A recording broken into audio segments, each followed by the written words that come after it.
You're good. Hi, Hey, Ritash, how you doing? good to see you. You too. And Thanks for having me. yeah, our pleasure, And Hmm. then I can see you're wearing part of the Ace colors, Yep. right? That's Yep. fantastic. Going for that. Yep. Yeah, yeah, yeah. So, Hools, delighted having you. So, I'll quickly introduce you and the session, and Sure. then we will proceed. Sounds good. So, everybody, who's watching it live for the first time, or regular followers, joinees, participants, and of course, there'll be people who'll watch the recording. You may even listen. There'll be closed captions. You can read depending on your, preferences and any disabilities. So we are very, pleased and excited to have Hools from Canada. They are an ace. They are an actor, writer, filmmaker, and so much more. Okay, so yeah, and we're going to have yet another Insta Live, but this is extra special for us in multiple ways because, along with our collaborating intersectional queer collectives, we at Rung, they're all small, unfunded, pan India. This has been about exactly a year of doing these Insta lives, which are primarily to a forefront, intersectional queers from the world over. Yeah, basically audiovisual first person narratives. Some of them have been bilingual, multilingual.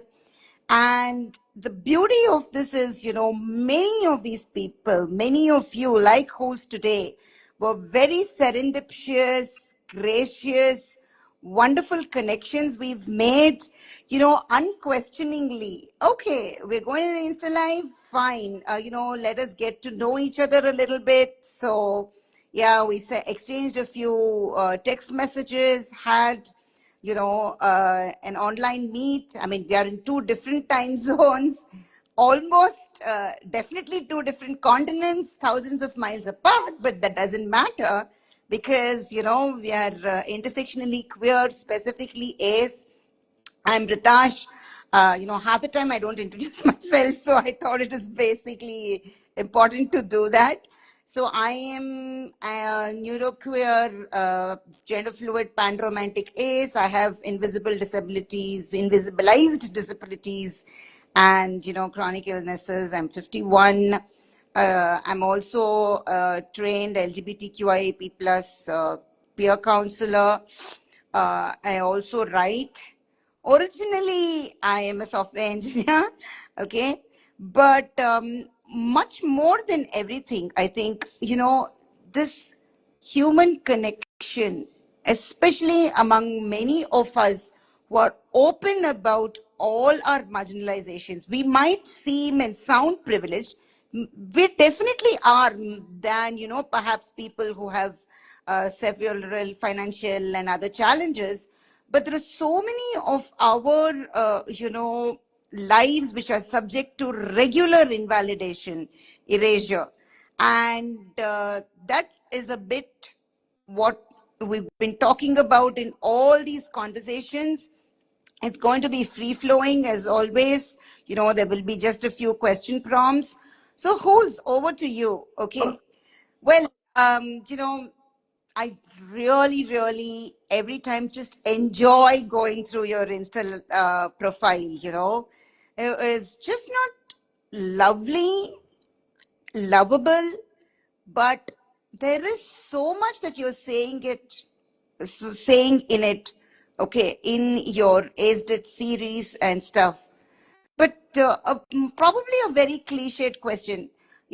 What made you start doing this? Uh, yeah. Yeah. So I mean, it's been probably a decade of work that I've been doing, and it kind of started. I'm a performer. That's where like my origin was. I trained in musical theater and comedy. And as I was starting to do comedy and doing like stand-up and everything in the community, I was able to have a space that was a queer space, actually, that they opened up to like people who were trying things out for the first time. And I was like, oh, maybe I'll try stuff about my asexuality. Like, I don't know, like, maybe that's funny. I don't know. And to my delight, a lot of people reacted quite positively, and a lot of people were like, I've never heard of this before. This is so interesting. And I was like, okay. But like they're in a positive way, because I think I was always very hesitant to share because you never know how people are going to react. And then from there, I ended up writing and performing a live theater show here in Toronto in the Toronto Fringe Festival, which is like an annual festival they have with like hundreds of artists. And I just happened to get, it's a lottery. So again, I just happened to get a spot in it, but I had a wonderful team who were very supportive of the process. And that was very much like my own personal narrative. Like, I think it was also kind of art therapy in a way, where I was using I was using like my own story to get through a lot of the trauma that I've experienced as an asexual, and then sharing it with people to be like, yeah, these are just like me as a human in the world that we live in. These are the experiences I've had, and this is how I reflect upon it being asexual and how I see it, and how it can actually be very funny. Like, how it can be in a way that you're like, this is weird that you folks think this way.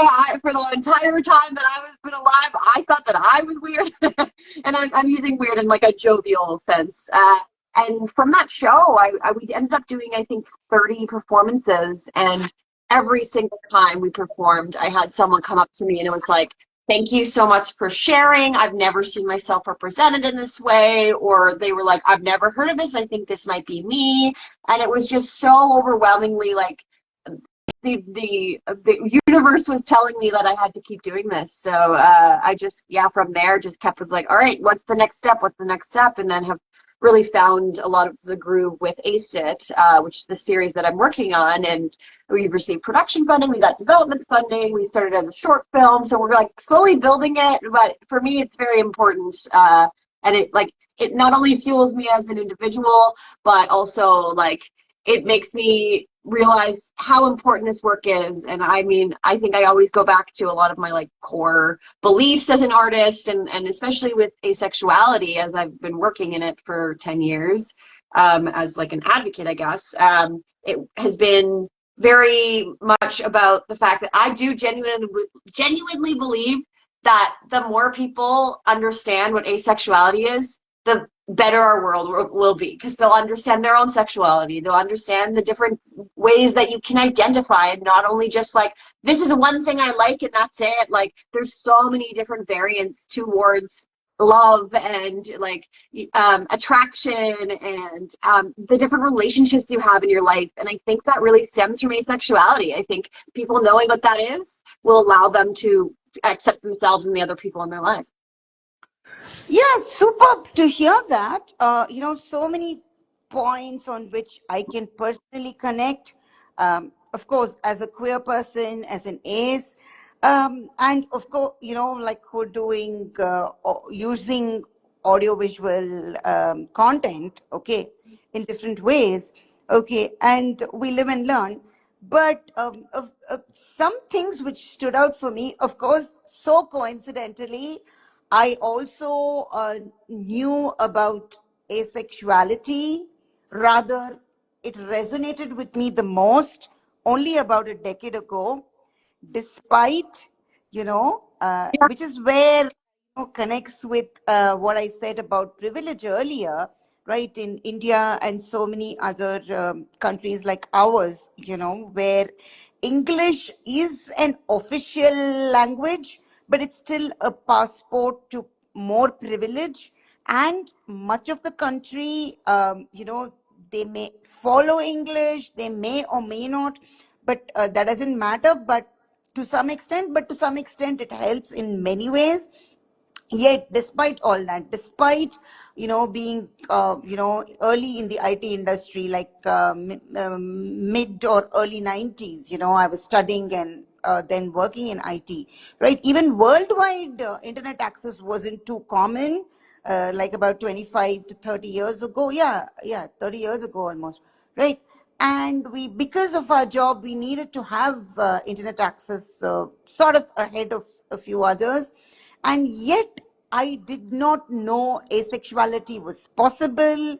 There were other aces in the world, though like many of us queers do, much before that, like in my pre-teens, I knew not only that I was different, because in terms of gender, plus also something about my sexuality. When preteens, teens, hormones, puberty, whatever you call it. Well, I sort of attained biological puberty when I was 11 and a half, sort of early supposedly, but anyway, uh sex, in the sense, people talk sex um, in whispers, more so because, as you said, there's always this ridiculous, not just taboo, this is hypocrisy around, oh, there should be safe sex, you should know about it, but you shouldn't talk about it. And, especially when you're AFAB, and unfortunately,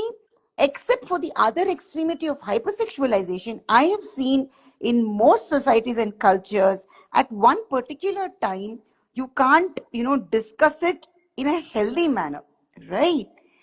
And where would you then discuss about asexuality? Like, it was like, you know, in a different way, though I was assertive and all that, I was obliquely and sometimes directly ridiculed. Yeah. Like my Yeah. friend, yeah. Right. Yeah. So I would like to bring you in on that. That, um, like, I didn't even need too many people around me. I started self shaming so much, self doubting. Okay. Right. And so, like you said, when you put something out there which is very personal to you, right? You, as in not just you, but us, whatever, right? Um, it is sometimes we're doing it because we want to, that need for expression. You are a creator, artist. I do lots of work with words, so in a way creator. But yeah, because of the need for expression, and more so when uh, there's not much of our kind of expression, right? And suddenly this whole thing becomes not just about you. Yeah, it's not even stopping at judgment. Judgment itself is such a bad thing. Mm.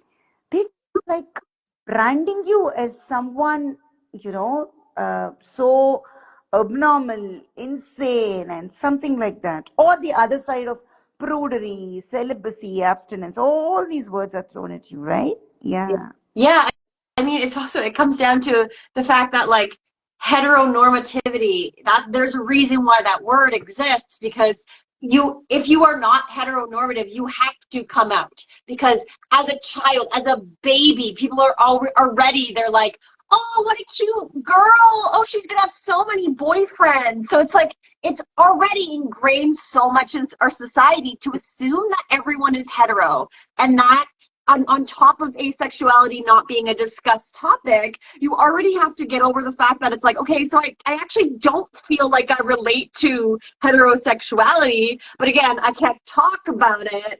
But also, I don't know if I relate to like homosexuality or bisexual. Like I don't. So you're already stuck in this thing, being like, I have to come out because I'm not straight, but I don't know what I am because there isn't enough information. And then you can't really talk about it with people who are allosexual, like those who aren't ace, because they also don't know that asexuality exists when they're that age, because they're like, what do you mean you aren't attracted to someone? And you're like, you're right.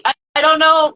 Okay, I'll stop talking or asking questions because there just wasn't, information. And I do like to think that it is getting better. And I was even speaking with someone earlier this week who had mentioned like she has two kids and one of them's 13, and he had been like, I think I might be asexual. And I was like, oh my God, like if I had known when I was that age, like if I had known that was an option, like I remember as a kid, like faking crushes. Like I pretended to be in love with Mr. Clean because that made sense. Like a cardboard cutout, because I was like, that makes more sense to me than an actual person. Like I don't know how we do this, but I'm gonna try and fit in.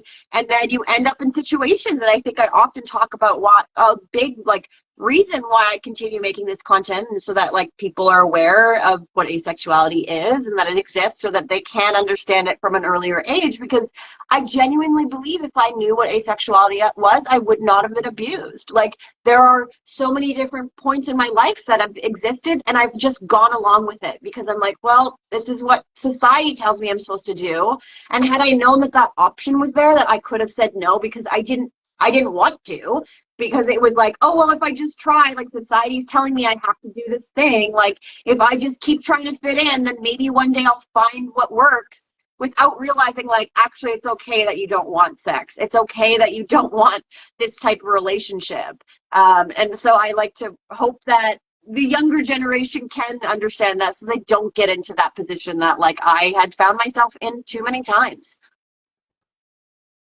Yeah, the I was actually just trying to write when you talk abuse. I mean, special thanks to that. Very. Uh, I'm a sexual assault survivor too. Yeah. Um, right. And then, I mean, it's very, very difficult to say that I relate to that because each of us have our own experience. I mean, why do I even want to call it the trauma? So, yeah, but and if there's only so much one can try to heal, and it stays with you. But you know, like you said, so many things about this world, about relationships, like directly patriarchy, heteronormativity are so connected. Even for the allosexual queers, I'm not talking on everybody's behalf because I probably sort of understood my gender fluidity and asexuality simultaneously. This way, that way, it's very difficult to pinpoint because at that age, even if there were examples, information, whatever, it's difficult for you to process, right? Yeah, because I'm trying to understand emotions, body, blah blah blah, society, everything, right, all at the same time. uh, right, I mean, main, the thing is that it is wrongly presumed and even projected on us queer people, irrespective of our specific, sexuality, identity, gender, yeah, or orientation or whatever, by the heteronormative world, that you are like this because of something. Yeah. You- Often that's something related to a negative, and not just a negative, a traumatic, a painful experience, which is not just irreversible almost, but all you can't even, like I said, completely recover from it. But like so many things in life, we learn to live with all these things, right? But like you said, the other thing, very, very important, but very rarely said, that we are supposed to come out and be open, yeah, because of someone else, not uh, not that they can't understand us, they do not want to understand us, because somewhere I think, like many other queer friends who have said on Insta lives or even in other conversations, their insecurities, are projected, yeah. And but again, if we talk about that to them, or even elsewhere openly, we are rude, we are insensitive, or if we are making, like I use dark humor sometimes, oh, we're making a joke about it and whatever. But whatever someone, the heteronormative world throws on us, we're supposed to take it and also explain ourselves, Yeah, yeah, it's a big hurdle. I think it's also just like it's like I don't know. Again, I think it comes back to like privilege. Like it must be so nice to be born into the body that you were like told you were at birth, and like just go with what society has been like, you are deserving because you're this, and they're like, yes, I am, I'm all these things, so I get all these things. So I think it comes with a sense of privilege for those who are heteronormative or cis or male, even, like, white, even, like there's so many privilege in that, unless they and because we're coming out and we're like making a statement, we have to be bold about it, because if we don't say it, then it's like, oh well, I'm not validating myself, I have to validate myself. And so those who don't experience that, and they come from this understanding of like, well, the world's always accepted me, so why can't you just go along with it? And you're like, yeah, that must be great. That must be so nice that you don't have to come out in any way. But like, yeah, I only discovered my gender identity 2 years ago, whereas like my asexuality was 10 years ago, and like my ADHD again 2 years ago. Like that was around the same time as my gender, and it was like every time I discover another thing, I'm like, oh my gosh, like this, like it makes so much sense. It gives me so much relief, but it also gives me so much, not pain, but like understanding that like I have to now like understand that and realize like, how do I not even just adjust my life, but be like, okay, I have to accept the things that I've experienced in my life because of a certain thing that happened to me or who I am, and I have to learn to be okay with it and then move on. Like I have to be like, oh, when I was a kid, I never felt like I was a boy or a girl. I like fell into acting, and I loved that I could play all different parts. I was like, this is amazing. Like I don't have to feel like this. But then also on the flip side,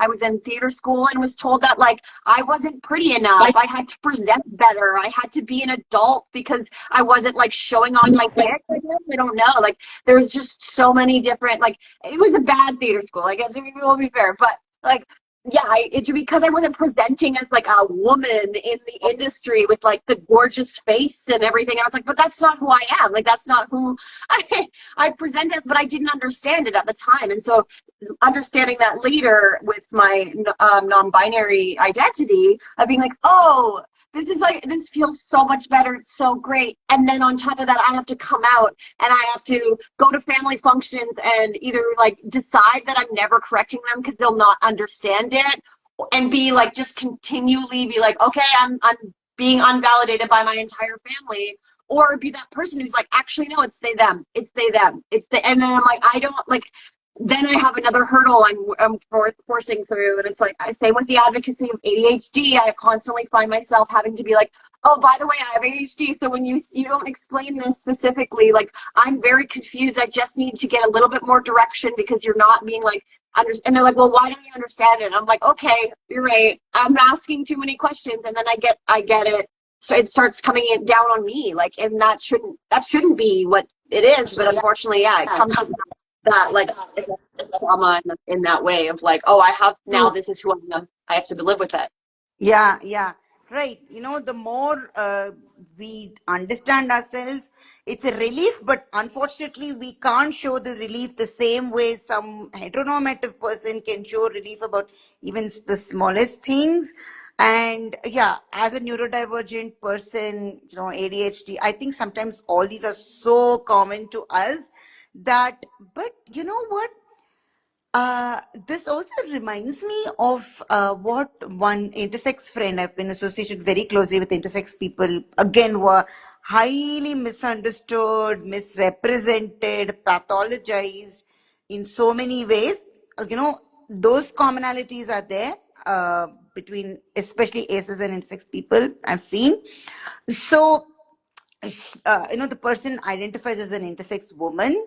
So we were talking at a conference on, you know, queers of all identities and human rights per se, and we were talking, on a panel, and linking it to various other aspects in India's, I think, largest law university. Okay, and it's probably the oldest one. It is just a university dedicated to law and legal studies and all that. Okay. Ironically, okay, the Human Rights Commission was also co-organizing that conference. They were trying to stop us from saying something fundamental, because the Human Rights Commission people who were sitting there obviously Human Rights Commission in I think many countries are quasi-government bodies, right? And they are all have the extra privilege of coming from very senior government positions, right? And so I mean, we were like, are we talking about human rights or wrongs? Okay. And who is someone to stop us? Yeah. Because you're an organizer, well, the basic courtesy, especially if you're talking about human rights, yeah, you're stopping us, the invisibilized among the invisibilized queer people from saying something because it's uncomfortable for you. But as co-organizers of a conference, the basic decency you should have is to not interrupt a speaker. And they didn't stop. What made them uneasy, I just have to say this intersex person was like, we do not ask any men, any women. And so obviously, she didn't say cishet, but that's what she was meaning, to prove your gender. We do not ask them, what genitals do you have? So why should I, as an intersex person, well, for a long time, intersex and trans have been conflated. They continue to be, especially in parts of India and stuff like that, much to the detriment of trans and intersex people. So why do I need to show a gender identity certificate? Okay, that too, the problem is that says gender identity disorder. Oh my gosh. Okay, what language is this? And then she says, I don't ask, and then the way she was pointing out, these people were getting so uncomfortable, they were trying to stop. They were like, no, you should be. Then I could not take it anymore because I was, sort of anchoring that panel. And I said this, are we talking about human rights? Human rights also includes, constitutionally and worldwide apart, human rights declaration, the right to freedom of expression. Okay, if you have to stop, because many times that so-called gender identity certificate, the medical one, comes from physicians and psychologists who very rarely are properly queer affirmative. They are so shamelessly voyeuristic, okay, want to make all kinds of comments, use their, power and privilege as physicians to certify somebody without even understanding. It is so dehumanizing, that procedure. And apart from that, they will decide. Some of them, have the gall to say, oh no, you do not fit into either. So that is what is intersex. So you need to understand, right? If you don't know either, go back to your textbooks or stop practicing, right? No, you Yeah. can't say, right? That's the problem, that, Mm. how dare you? But I cannot say, how dare you ask me this question? How dare you touch my body or look at me even however you want to, right? So, as you were saying, like, we are figuring out, and slowly but surely, we are realizing, or as you say, things are getting better, but whatever. But we're still understanding ourselves, and many times for many people, even at 60 plus, they don't want to be out, and that is totally okay. Sometimes they're figuring out only very later, very so much later in life, but if we can't be respectful of that, why even call yourself a human being? Sometimes I want to say that to them. Yeah, no, I mean, I agree with you. I think that it's wild to me how people who are like completely removed from any, like any gender difference or, sexuality preference have for some reason taken this stance on being like, I'm the voice for these people who I don't know, I've never met, I don't understand.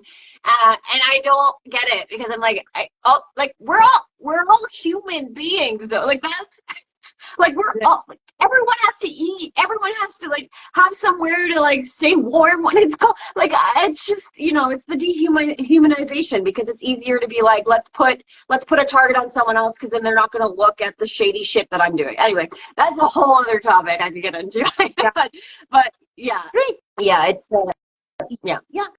And sometimes, I mean, it's sad to say that sometimes we have to connect based on trauma and exclusion and invalidation, but perhaps in in an indirect way, it's also making us stronger and feel connected irrespective of where we are, the race, the whatever.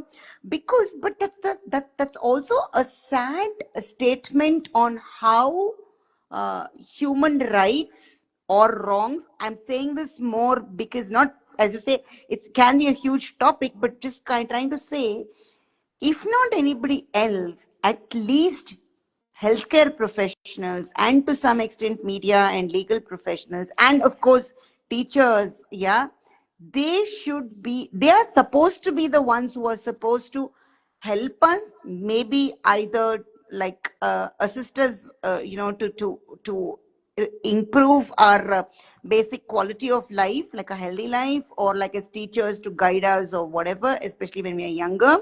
And because we go there trusting them, and they misuse that, yeah, to just their, like for instance, a few weeks ago, an ace said that they were declared sexually dysfunctional, apparently, when they went for some uh, health uh, treatment, or not even a treatment, it just had to be some health.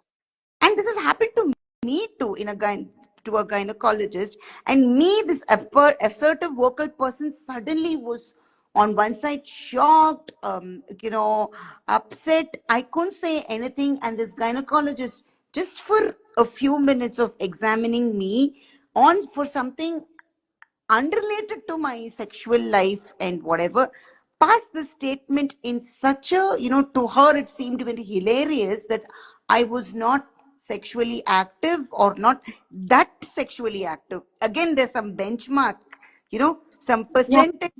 I don't even know why.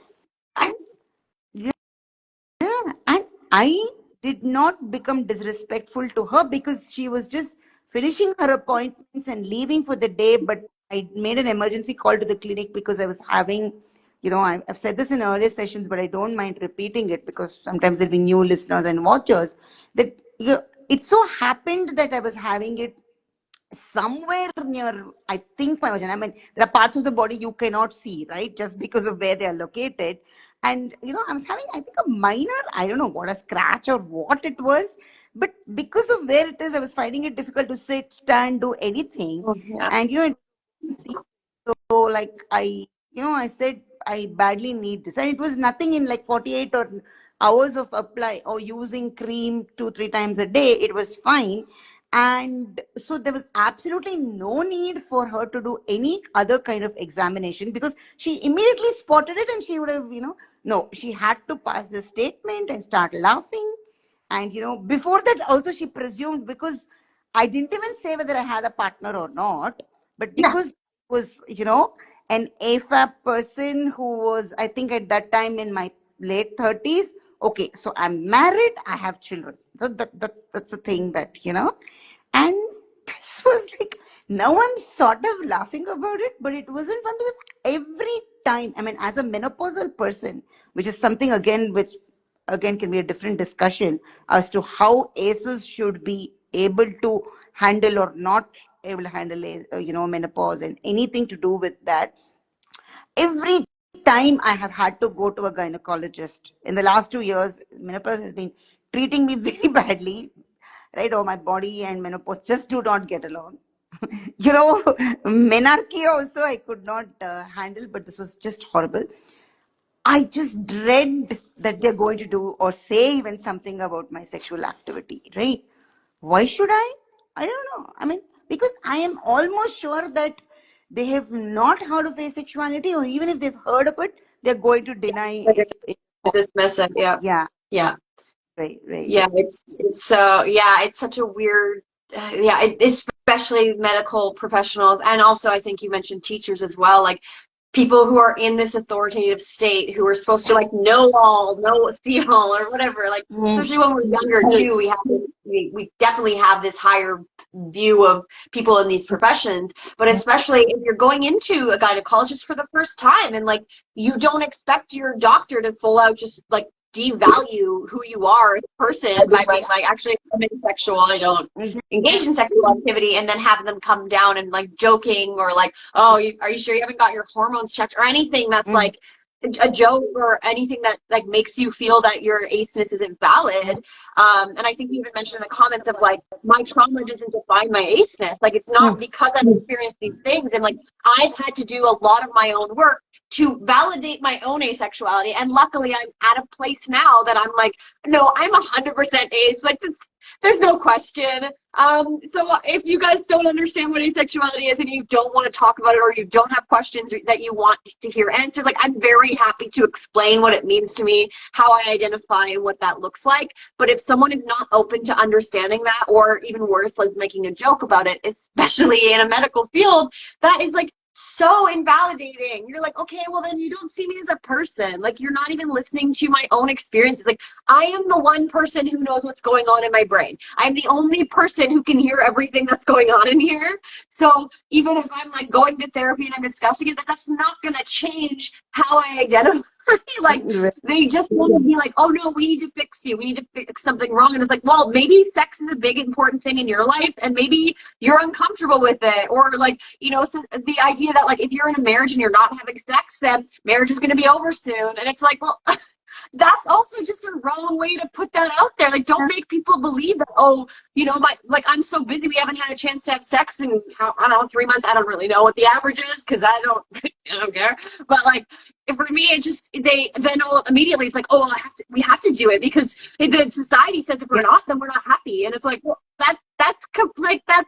No, that unfortunately, again, like that, a lot of it ends up being very subconscious. Like, it's just in our brains because it's been forced around and like pushed down our throats their entire life of like, this is what happiness is. If you're having a good sex life, if you're having a good sex life with your partner, they're not cheating on you. If you're not having enough sex, they're probably looking for it elsewhere. And it's like, well, that's just so wrong. Like, why are you just assuming that everyone feels the same about sex? Like, and that ultimately comes from people who either are like craving it, or like hypersexual, or they have their own experiences and they cannot imagine someone thinking otherwise. And I think that's what a lot of my aceness comes down to, is like, I understand the opposite side of sexuality. Like, I understand how people can be hypersexual, because I don't feel that way. Like, because I feel the opposite, and I'm so much like, I've never experienced sexual attraction. I don't understand what it feels like.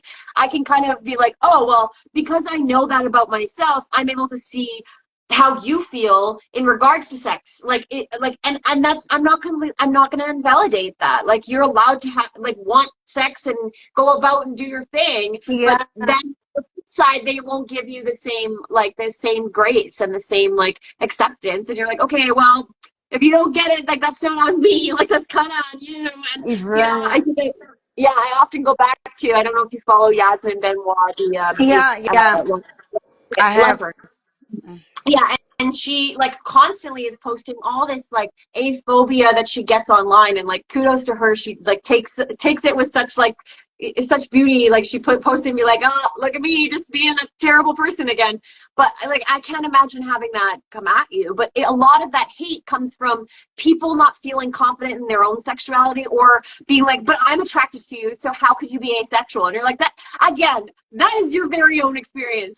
Whatever. Like, good for you that you find me attractive, but like, I am not interested. And that comes down to their own insecurity of like, well, if you're not interested, then I'm not worthy, and now I need to take it out on you.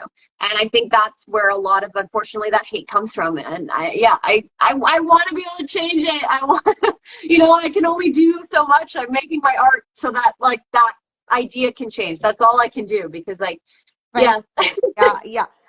So I mean, that's what we do not go about abnormalizing or even declaring sexually active or hypersexual people at all, right? We don't even go there. We don't even need to, because I think the thing is that, we both said about insecurity, we are comfortable with what and who we are, though maybe it has been however long it took to understand, accept, and realize, because unfortunately, because of all the normalization of heterosexuality, we thought, and then sort of, you know, but then luckily we redefined or defined our normal. Why even, you know, and it, whether you call it new normal, old normal, whatever, we defined our normal.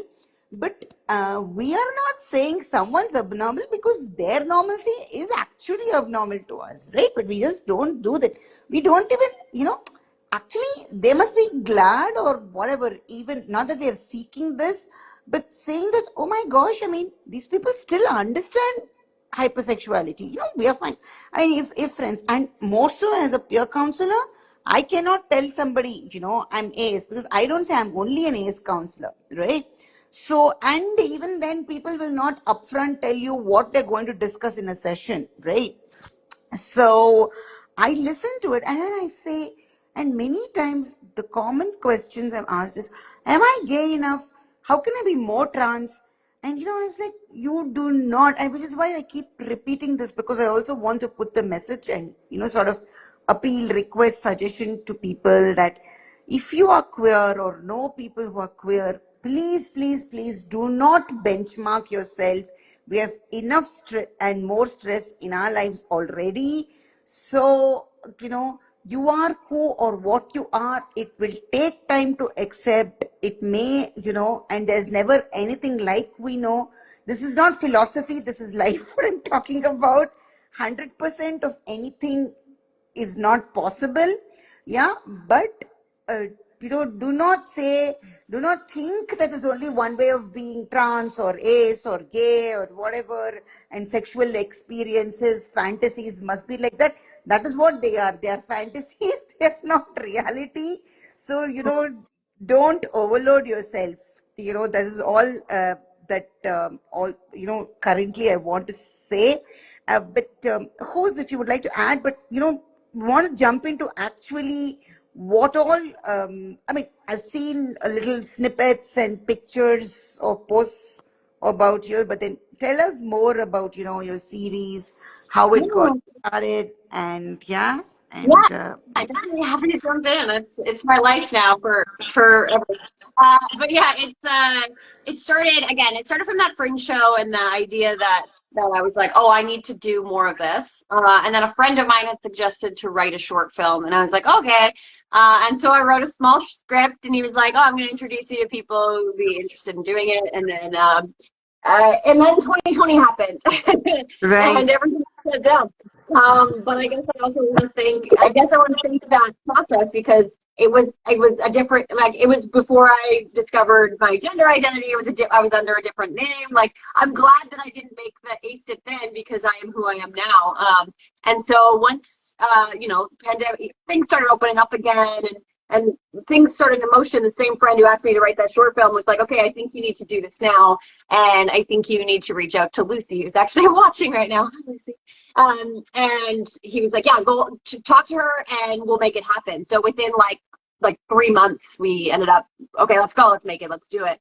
And so from there, I met a producer, and I've always wanted to make a TV show. Like, one of my life goals is to be a showrunner. Like, I want to create a show. I want to be like Phoebe Waller-Bridge or Mae Martin. And so I just knew that the next thing would be a TV show. So I kind of, again, the industry in Canada is very much all over the place with shows and creators and stuff. So my producer and I worked together to be like, okay, what are our options? How do we build this, and how do we work to the next thing? So we applied for like a web series fund, and luckily we were able to get it, which is awesome. But the process itself has been a lot of work and a lot of stuff like on the back end that like is going to take a very long time to actually like come to fruition. And yeah, the videos that we have right now, like our proof of concept, that was through the development fund. And I'm very, very grateful for it. And like, we've built that series, or we built like the lookbook or whatever. We've built like, here's what it will look like if you give us money. But it ultimately comes down to like grant writing and applying to funds. And it's so strange to have to be writing these funds, be like, we have to put at the top what asexuality is, because we have no idea who's going to be reading these documents. And if they've never heard of asexuality, they're going to be like, what is the show about? I don't understand. Like, we have to put that in bold, and we have to like completely like adjust our, you know, like target audience and stuff based off of like what the show is about and who would be interested in watching it. And I'm very much like, I think everyone should watch this, because again, I do believe the more people understand what asexuality is and the entire spectrum of it, not just like the one-dimensional characters we often see in media, in a way that's like, this is a human person who identifies as asexual, and they are all these things. They're not just like one thing. It's not just their sexuality that makes them who they are. So it was very important to me to showcase that kind of character. And so from there, it's been really interesting to like write around that as well with other creators who are on my team who aren't asexual. So I keep on coming across little things that I'm like, oh, right, I have to explain this. Oh, right, I have to, like, recently it came up, and again, like, this was just ignorance, and the person came and was like, oh my god, I'm so sorry I suggested that, I didn't even know. But there was a moment where we were like targeting ads, so it's like, again, a whole thing that I don't understand. It's a bunch of business social media stuff, so you're like sending targeted ads, and this person was like, oh, well, should we like target like the Catholic Christian community who are like celibate? And I was like, absolutely not. That is like a completely different thing. Asexuality and celibacy are not the same. There can be celibate people who are asexual and vice versa, but like that is not like, no. Like, you know, it's not like, oh, because you're religious and you don't have sex, you must like asexuals. I'm like, that's not.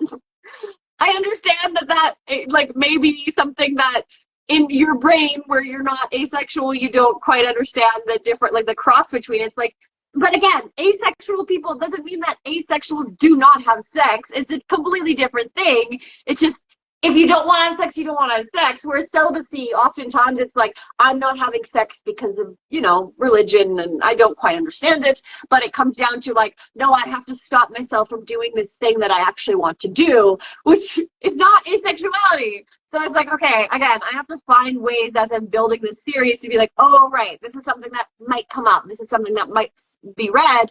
And on the same side, I like really want to make sure that I'm paying tribute to the asexual community, and I don't want it to come out, and I don't want it to ever be like, oh, this is asexuality and this is a story. I want it to be very, very clear that like, this is one person's story. This is one person's version of asexuality, and there may be things that you relate to, but that does not define asexuality because it's such a spectrum. Yeah. So I want to make sure that I'm also tributing that. Like, this character is asexual. It's a show about an asexual character living in a sex-obsessed society. And like, that's pretty much the gist of it. Like, there's not really a full, like, you know, it's not like a comedy where they jump to go to New York to become a lawyer or anything, but like the idea is that they've discovered they're asexual and now they're trying to accept who they are in this world that doesn't accept them. Like, that is ultimately what the story is. And while they're doing that, they're also building and really refining the relationships they already have in their life. So along with like the partner they have, which again is like, I think a common thing in our media, they won't show asexuals in relationships because they're like, oh no, they're not interested. And I'm like, actually that's wrong. Like, and I will say the most recent one that I saw that they've done a really good job of it is oh my gosh, I'm forgetting, Heartbreak High. Australian show, British show. Anyway, there's a show, and they have a character in that Cash who has a partner who's non-binary, and they do a lot. And it's like, okay, see, an asexual in a relationship is possible. Like, that is another caveat. Like, there's another existence. And so I want to be able to showcase that, along with like how the character now has this kind of like has to like redefine their relationship with their best friend, who's like a very hypersexual person, where it's now like very apparent. Like, she's very much like, oh, you're like, your sister's hot, and the character's like, hey, I don't want to know, like, stop, like, just. And so they have to validate themselves in their asexuality while also just living in the world that they've lived in for so long and having to adjust to that. And so this character is just kind of going through their life trying to get like, how do I validate myself? And so they're like they're a comic book writer, so they're trying to like make a comic about asexuality, and then people are like, well, no one's gonna want to read that. Like, no one wants to, and it's like, okay, well, I want to make it, so it doesn't matter what people want. And so they have to keep trying to like themselves in their art, themselves in their relationships, and with their family, with their partner, with just like the world and the state of the world as it's in. So yeah, it's gonna be, you know, hopefully it's gonna be 6 episodes, 20 minutes online somewhere. We're still working on those details, but It won't be like, unfortunately, there won't be anything like made or created until 2026, which sounds like so far away. But we are like on the path of continuing to get funding, and so we're just trying to like put more content out there as we like can build. And I like talking with other people who are Ace and other just people in the industry and stuff, and continuing to like work with other creatives who identify in any sort of like queer umbrella in general, and just really just continuing to build this narrative that eventually we hope will be on a network somewhere, but it's a process. So yeah. It's so important. Really, so many congratulations. Maybe I'm saying it very late. Sorry about that. But yeah, yeah. So, it is again and again, I keep like thanking, I don't know, the universe or the multiverse or the internet verse for connecting, and of course that you are talking. But and of course I want to watch that. I'm getting so much more intrigued now, and it's so important that you have funding, and I hope there is a smooth process. I know this is so much easier said than done, but I was also thinking, on one side that um, actually getting funding for this should not have been a challenge, right? Yeah. But yeah, and I am not sounding utopian, because this is also some part of our assertion, but also our what do I say, wish and hope. But also in a way, like I'm also sometimes irritated that why do we, just because we are you know sort of a minority or not, and we're a minority because someone else does not want to understand us, Mhm. misrepresented, misunderstood, whatever, yeah, wrongly, because not because we are not communicating properly or something else, because again and again it's coming back to someone's insecurity, right? Someone's unwillingness and someone's basic indecency in humanity, that they do not and cannot either accept or understand us, or want to see us as, like you said, something wrong, typically hormonal deficiency, mental Yeah. these are the common things which uh, is thrown at aces, that even earlier, like about 4 5 years ago, no, I actually started talking about it so much more openly. I mean, in the sense online, like you said, almost around 2020, and we all know what happened in March 2020. The lockdowns happened worldwide, and but I was like, yes, maybe this is going to, yes, I was doing lots of relief for very underprivileged queer communities and sex workers and all that, uh, but also like we're feeling isolation, right? And even in our so-called safe spaces, because there's nobody else who's going to understand, leave alone even I'm sorry, leave alone understand, who will even listen to this, okay? And just like, we're not going to be talking about it all the time, but sometimes at least, right? and and initially I was always going saying like asexuality is not this, it is not that. I was like, why should I, so I started changing the conversation to, this is asexuality. Asexuality is one of my identities, but I more, it's not just I identify as ace, I am ace. Yeah, little bit of so-called difference in the words made me not just increased my self-esteem, and the understand the need to assert, but also tell that it is not, like you said, just a thing for one episode or one session online, or something temporary, a phase or whichever, right? And when did you become asexual? I did not become asexual. I was probably born asexual. Well, at my birth, I don't know what was happening. Okay, I mean, in my case, okay, fine, yeah, I was born with a congenital heart issue. So people around me were all prioritizing that. But even otherwise, I have been asexual from, definitely from birth. Okay. And so and so I started saying, I did not choose asexuality alone. Asexuality chose me. Okay. Oh, you're a writer, speaker. You have a creative way of speaking, using words and wordplay. I'm like, not just that. This is not wordplay. This is just a different way of putting it because you want to keep on abnormalizing. You want, like, oh, you have friends, but how can you not have sex? I mean, what on earth has got to, even people who are, sexually active don't have it or discuss it or think about it all the time, right? Yeah, I know. That's what's I think so wild to me because I'm like, also, why do you need to know how much sex I'm having or who I'm even having it with? Like, why is that necessary for our conversation and our relationship? Unless it's like they're interested, and if you're not interested, they're mad about it. And I'm like, okay, well then I don't want you in my life. Like, if you're putting that on me, that's not my fault. But like, yeah, when it comes down, like, what do you mean you're not interested in having sex? What do you mean that's not something that like you engage with? I was like, also, you don't need to discuss the finite details of my relationship with you. Like, yes, I am in a partnership. I've been with this person for over 5 years and I love them very much. That's it. You don't need to know anything else. Like, why does it be on, oh, what, you're ace? Like, how does that even work? Like, how are you in a relationship if you're ace? Like, are they also asexual? And I'm like, if they were, it wouldn't matter. Like, it doesn't, they were a person, they're an individual who loves me. Like, it just makes me so infuriated that it's like, well, you have to be defining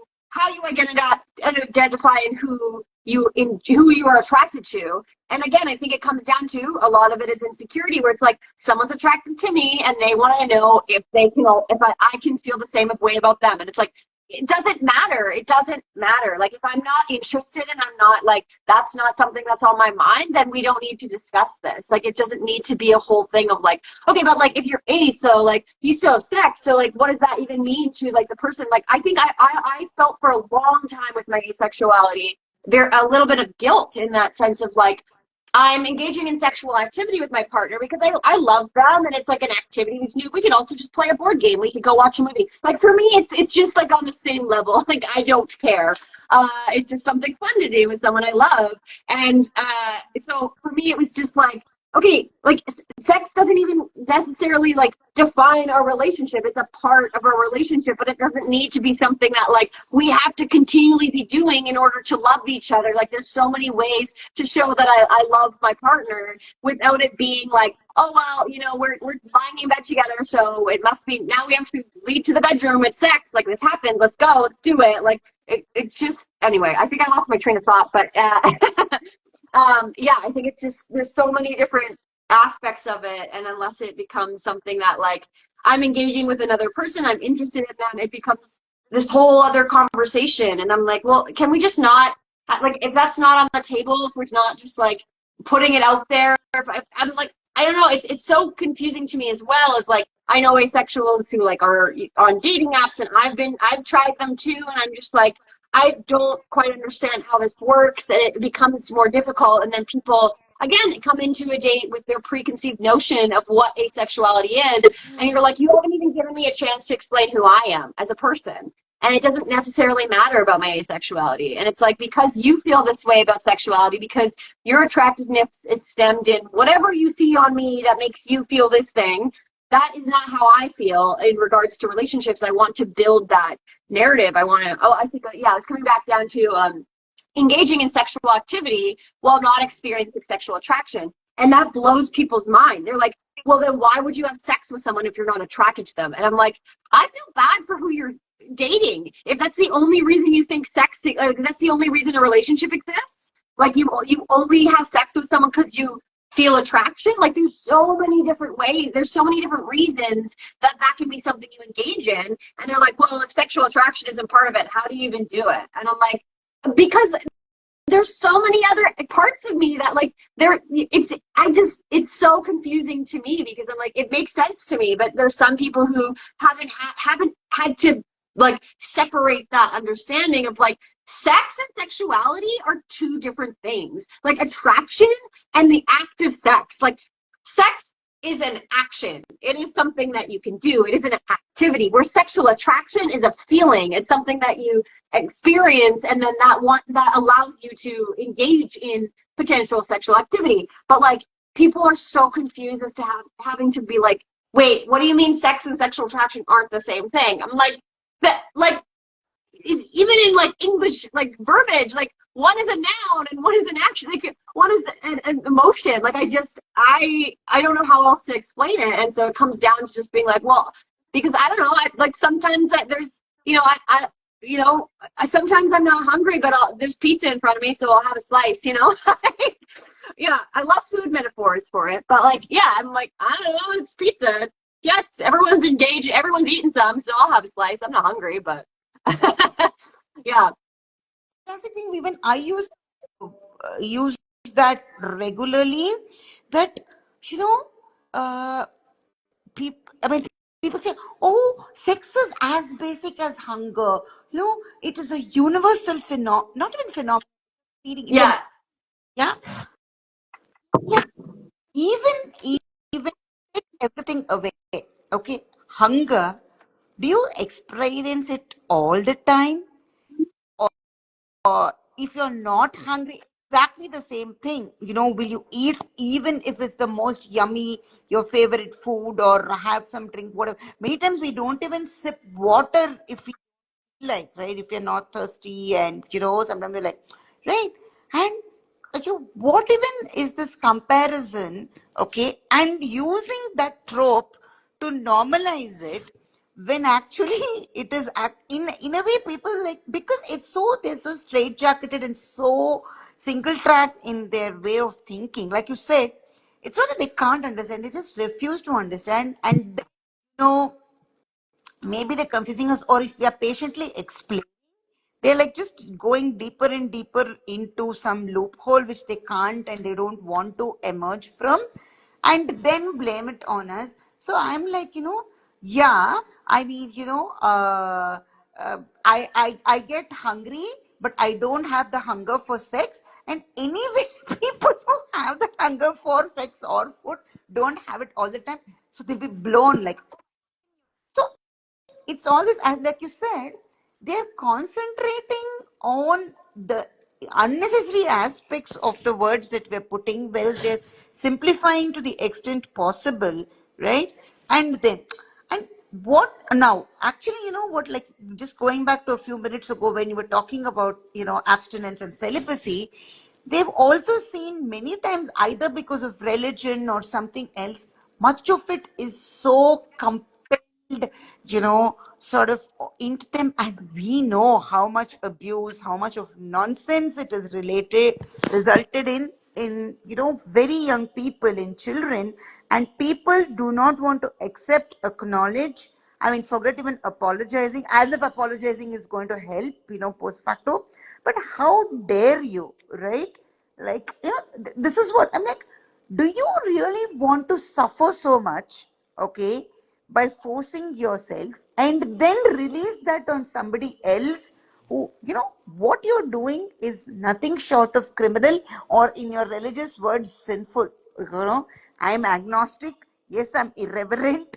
Yeah, maybe. But I think I have a right to say it, more so as an assault survivor. But again, nothing about this is come because of the assault, because I was very and openly and definitely asexual much before the assault.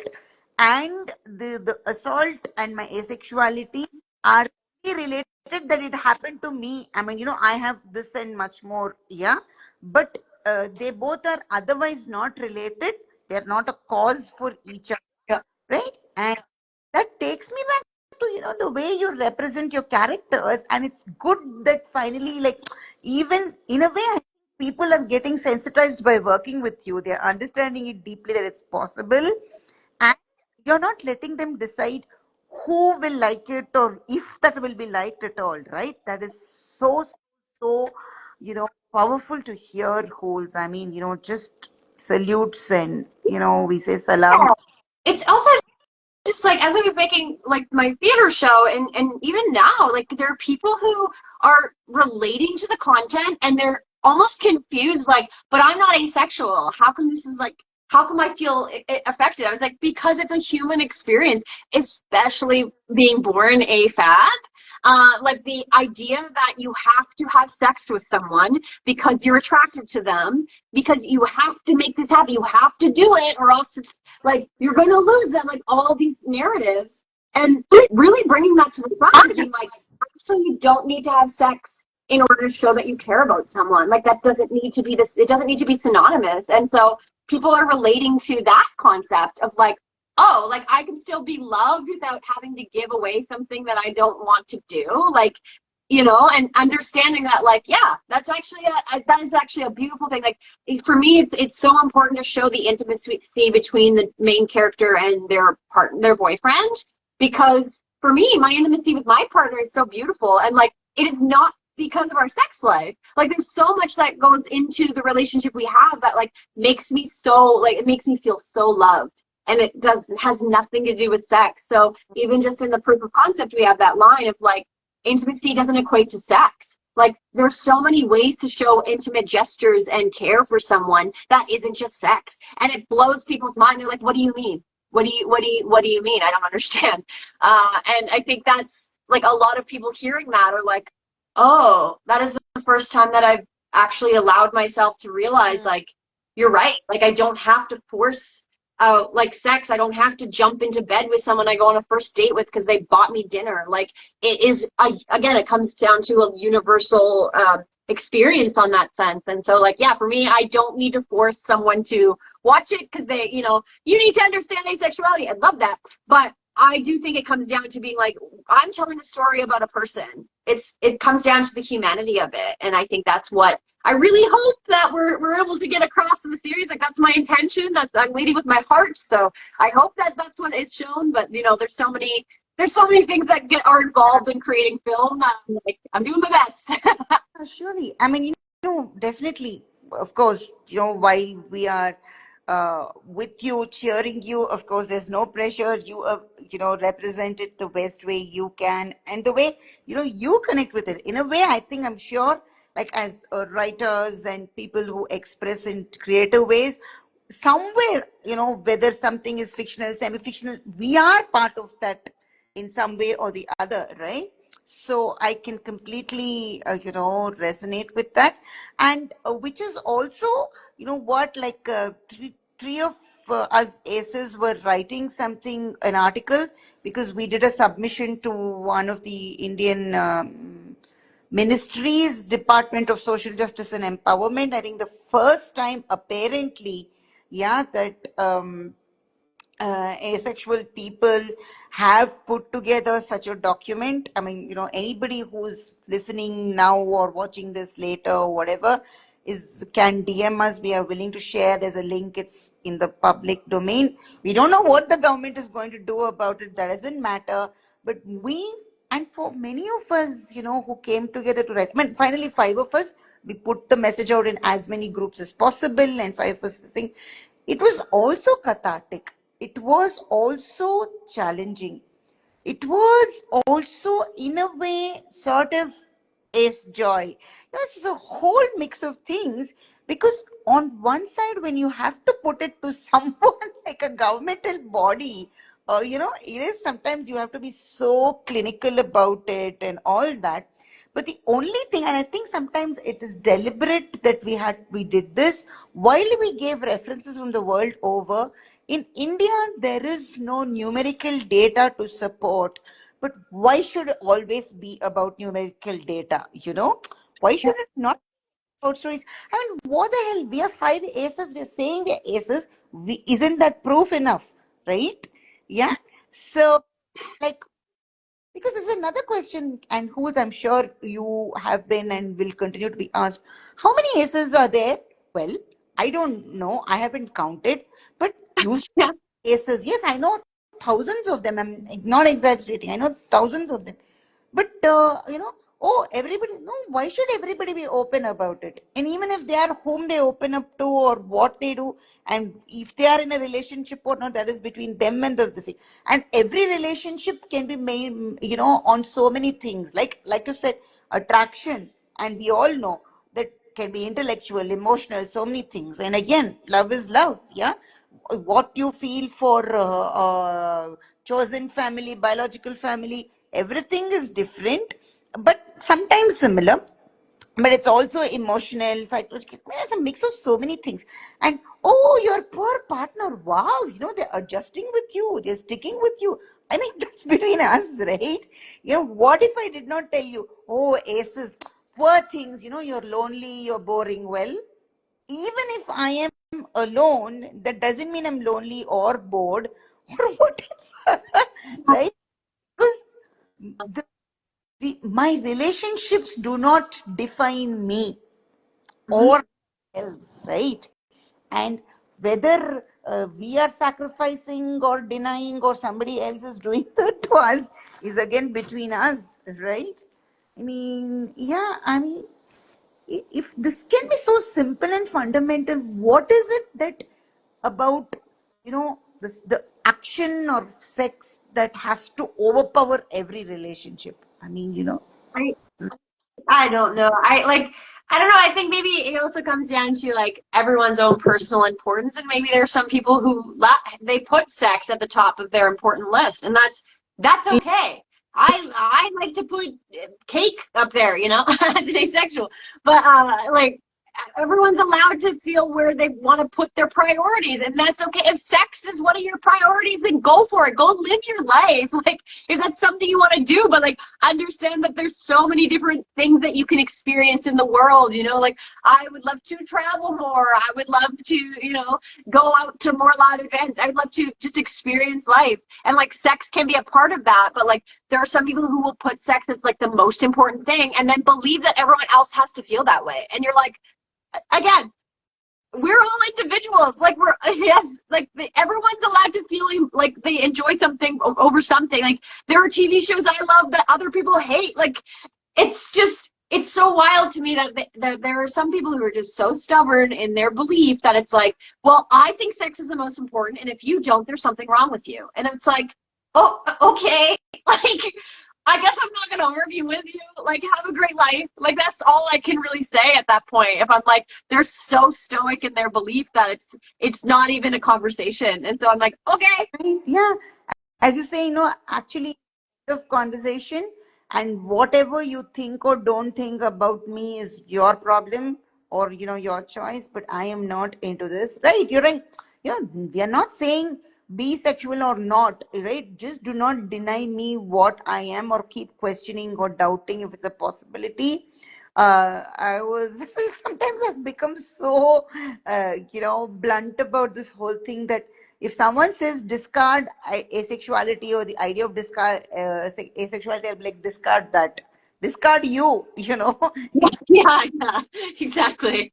Yeah. because some person who was almost sure they were asexual but was just wanting to sort of get some validation and came to me because as a counselor, but also, and they were like literally forced into meeting some supposedly senior psychiatrist who kept saying, oh, asexuality is not possible, it's not something, whatever, discard it. And I was like, have you considered discarding that psychiatrist? Yeah.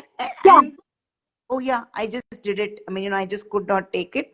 And then yeah, so I was like, I mean, and this person who came to me was actually an experienced healthcare provider herself. I was like, I mean, if you are in so much trauma, and this is not a judgment or a statement about anybody or anything, but you know just imagine how much you have to kind of provide for others, in terms of as a professional, Mm. that being a healthcare sort of experienced professional, you will know it better than, so many people, that unless you handle your trauma, you handle your thing. Again, there's never 100%, but you won't be able to give that basic professional service to somebody, and also just because somebody is senior to you or more experienced in the profession doesn't mean that they are right all the time or they are aware of everything, which is probably why I think now, like when I think back, that person was kind of taking a break from providing service, and now the person is back to kind of so I think they've healed, recovered, and then I think that was also stopping them from, yeah, because they were in so much this thing and all the time listening to peers and seniors saying that asexuality is not possible, and it is like, and this is ridiculous because, like you said, now in India, especially in large cities, like I live in Bangalore, and large cities are like any other city in other countries, even though they're advanced or more developed, that all the whatever healthcare providers, especially if they are private or whoever, will be literally like very aware, very connected with the latest in the world.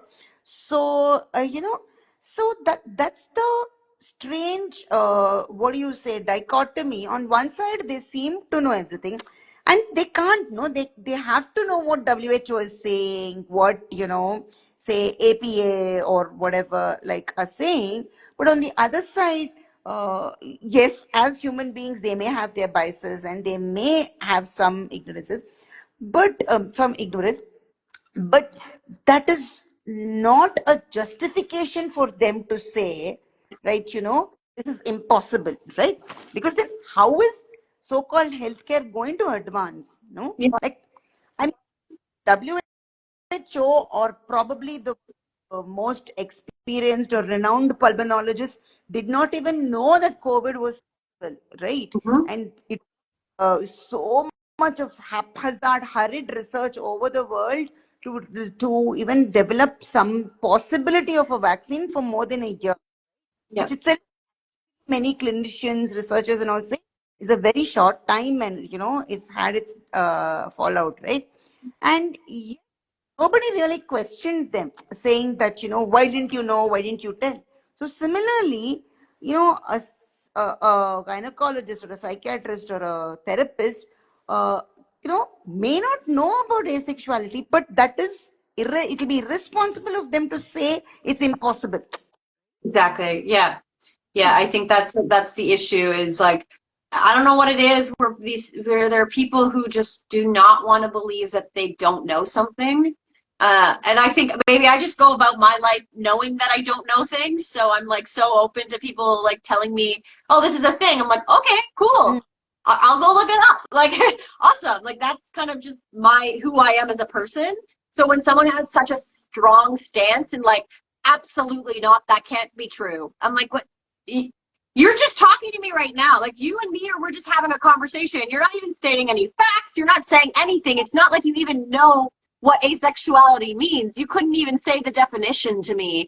If I just said I'm asexual, this person would probably have no idea what the actual word means. Or, they have these preconceived notions because of whatever they saw on the media or whatever. But like if someone is telling you, hi, I am this thing, how dare you say absolutely not, you aren't that? I don't like that. Why, slowly but surely, we are also advocating for sort of not only I mean, correct representation, but also while comics, anime, and all are required, I think we equally need something like, a real life character to be shown, because somewhere, I mean, this is not definitely to burden anybody, but or because anime is also another way, another medium, and this is also about evolution or whatever, thinking differently in art and expression. But unfortunately, again, there is this preconceived and rigid notion that anime is again fantasy, right? Yeah. Concepts are, that is what they are. They are not real. What to you is real, please? Yeah. Right? Yeah. I mean, like, I mean, even fiction we know is not completely fictitious. There is some is based on, it's just maybe like, what to you is truth. I mean, sometimes it sounds like we're beginning philosophical, but what is philosophy but life, right? And experience, like, you know. So why is only your version of the truth? I don't know. Yeah. I don't know. It comes down to it, just people being real stubborn, I guess. Like I have to just keep pushing along because I think that's it. It's like I know I'm going to come up against people who are going to say these things, and I'm so strong in my own beliefs and my understanding that like all I can do is be that voice and hope that someone who's also asexual or who is experiencing like they've experienced their own aphobia or they've experienced situations with doctors and therapists that have told them no can see my advocacy and can see the stuff I'm putting out there and be like, oh wait, except you doctors are lying because I'm seeing this right now, and this person like knows who they are and they're putting it out there. Yeah, so that's all I can hope. And I'm sure you're getting good feedback about it. I mean, Yeah.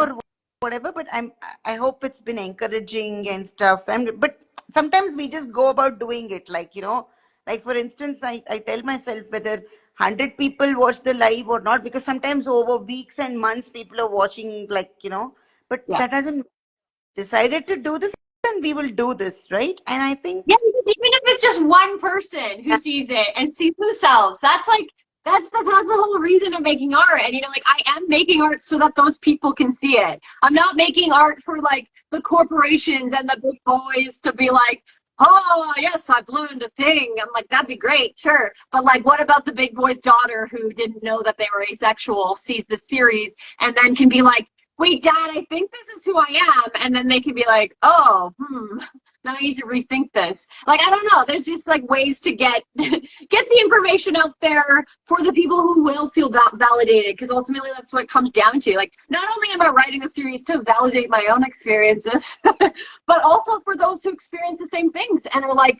oh, like, okay, like yes, I'm okay. I'm allowed to feel this thing because this here's a factual person that exists who has gone through this experience. And that for me is also whenever I meet other asexuals, it's the same thing. When I can share an experience with someone, they're like, oh my God, me too. It feels so good. And that's why I create the art I do. And I hope to just keep doing it.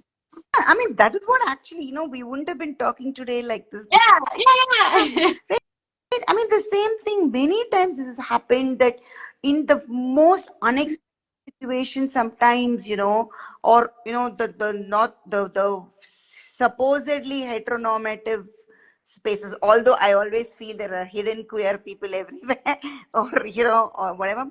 Or, so I would like, oh, I don't even stop with saying I'm neurodivergent, queer, or gender fluid. Sometimes I just say asexual, because people are like, oh my gosh, talking about sexuality in this session, this is about something totally different. But somehow I sometimes just feel like saying it, and then somebody would have pinged me that time or later, like DM me, oh, you know what, that was so good, because either I got thinking about it and I was exploring and I feel I am, and thank you for saying it. I was like, oh, I just said it because I wanted to, but fantastic, Yeah.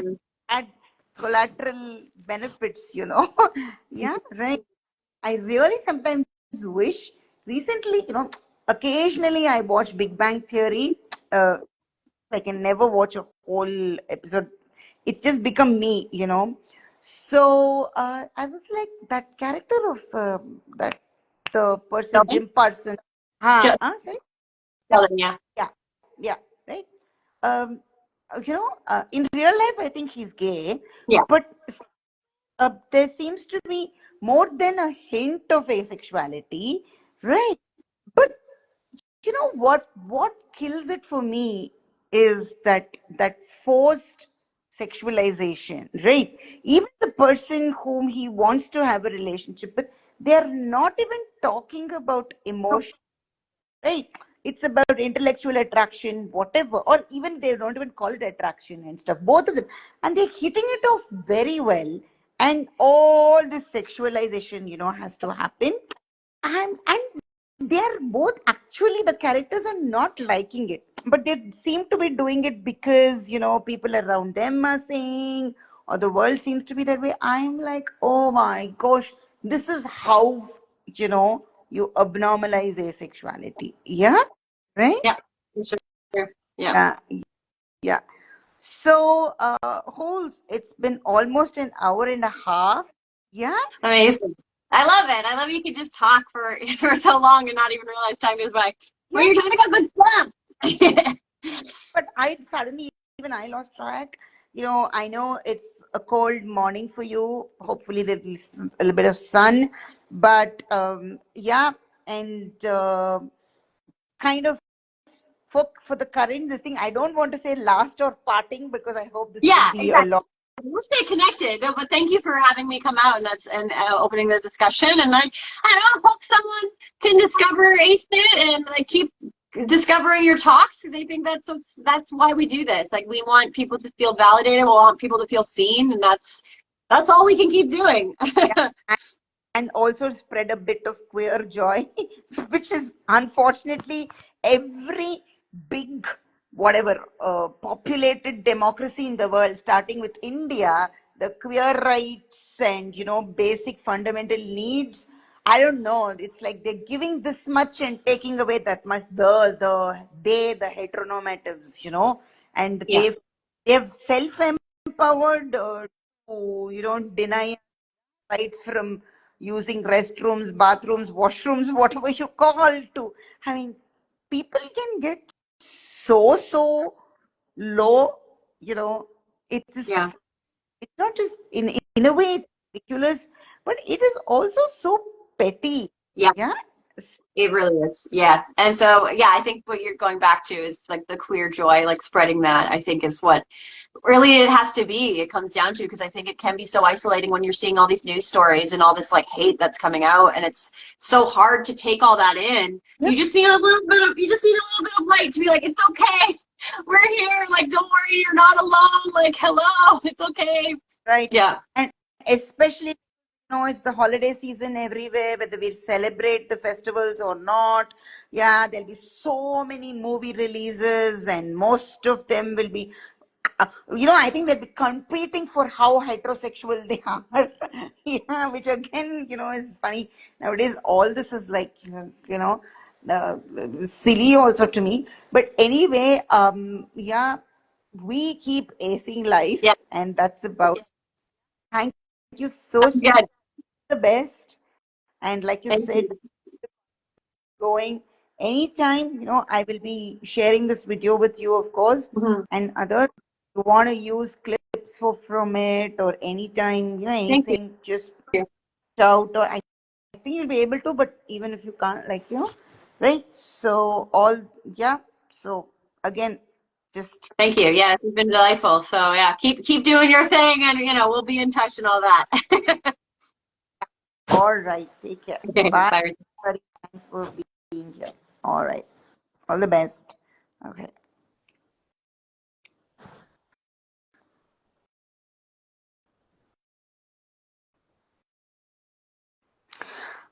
Taiwai, you're here. The conversation just ended, but thank you for joining, especially acknowledging you and a few others whom I recognized and waved at. Okay. All right. Yeah. And right. So we'll be sharing this, and this is, I think, going to be almost not the penultimate, maybe just two more lives. For this. What do we call this? This calendar year.